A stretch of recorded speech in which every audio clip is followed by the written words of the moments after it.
I was curious because you are dealing with monsters and you are dealing with some frightsome moments. Where do you decide how frightening is too frightening? How scary are you allowed to get?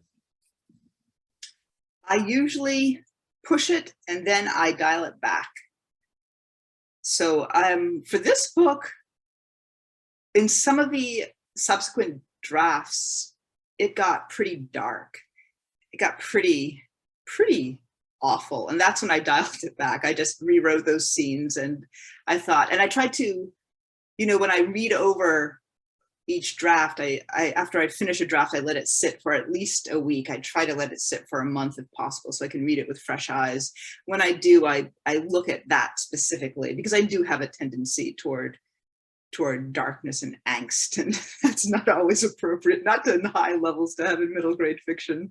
So I look at that and I try to make sure I balance that with a lot of warmth. And fortunately for this, the warmth was coming through, and just make it just really thinking about each character as a true human being, each major character, but also each minor character, thinking about where they were coming from, what their stories were. I think that helped create a very warm and very real feeling environment.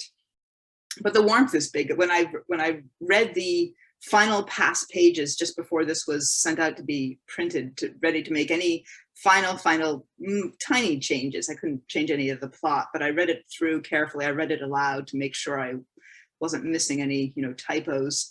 And I was struck by the warmth, how really, really warm this book is. So even though it has so much scary stuff, it's, I think, tempered by the relationships of the kids as they're out fighting. Monsters are descending upon them and somebody makes a joke, and people are there and somebody helps out somebody else who, might have missed, or the monster's about to attack, bite their ankle or something. And suddenly someone's always there they're always there for each other. And so I think that helps balance the scary stuff. I mentioned in the intro, I also write horror as well as middle grade, and so I consistently have a problem where I know my middle grade books are a little bit too dark, a little bit too violent in spots, because I will alternate usually between, I'll write one horror story, then all right, well that's enough of that side. Now let's do the warmer side, but there's a little bit on both sides. So when I write the horror, I have to cut back some of the kiddie stuff and make sure it's as dark as it needs to be. And then the opposite when it comes time to middle grade. So I know that's consistently an issue for me. I can guarantee draft 2, draft 3, I'm going to spend making this a little bit nicer. Do you have those consistent issues that that, hey, this is a Diane Magras special that I need to watch for? Oh, yes. I mean, it really is the darkness. It is the bleak, I would say the bleakness, because I do write tense worlds where the stakes are high and very high, deadly in most cases. And so I do have to dial it down, despite those wonderful fourth graders who are thirsting for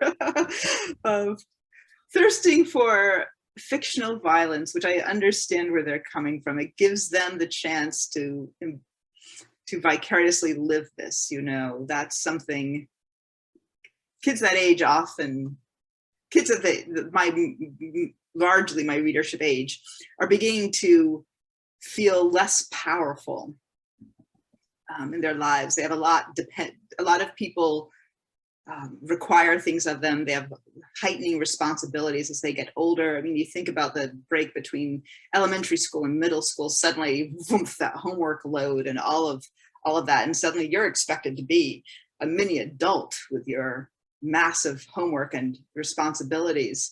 And I think a lot of kids start doubting themselves. I mean, that's when people's confidence begins to shake.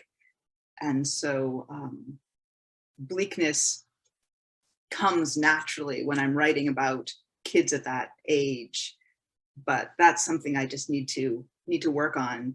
I want my readers to find emotions that they feel in my books, but I also want them to feel strengthened by the choices my characters make, or feel even, I want them to feel superior. It's just my characters in some cases and say, ooh, that was not a good idea. I've had some people, I had one kid say about the dress books, she rushes into dangerous situations.